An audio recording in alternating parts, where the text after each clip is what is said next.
Number 5 is move frequently. And this is possibly the number 1 genetic disconnect in modern life. Humans are meant to move around all day long, and we have so many sedentary forces in modern life that now we have to make a concerted effort just to do things like walk around.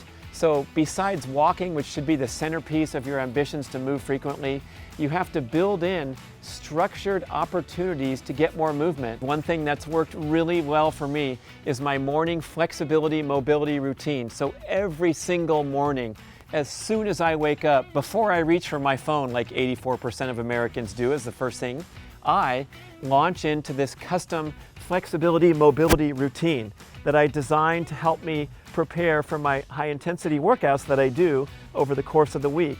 So I'm getting my hamstrings activated first thing in the morning. It's a great core workout. I take you through the whole sequence on YouTube, so I'm just doing a quick demonstration right now. But this counts as one of the forms of movement to leverage as well as your walking as your foundation.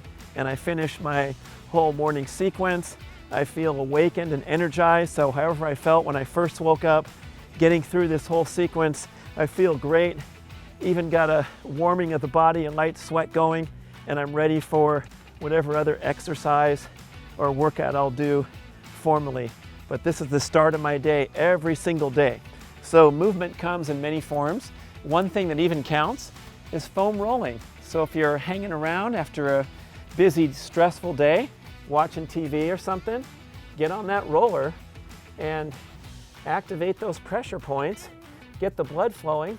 This will actually stimulate parasympathetic activity because the discomfort, the pain of rolling through those tight spots will have an overall relaxing effect. So we're walking, we're doing a formal flexibility mobility drill, we're doing stuff at our work desk even during a busy day, like going down for a set of deep squats. This all contributes to a more movement-oriented lifestyle and breaking up those prolonged periods of stillness which are so unhealthy.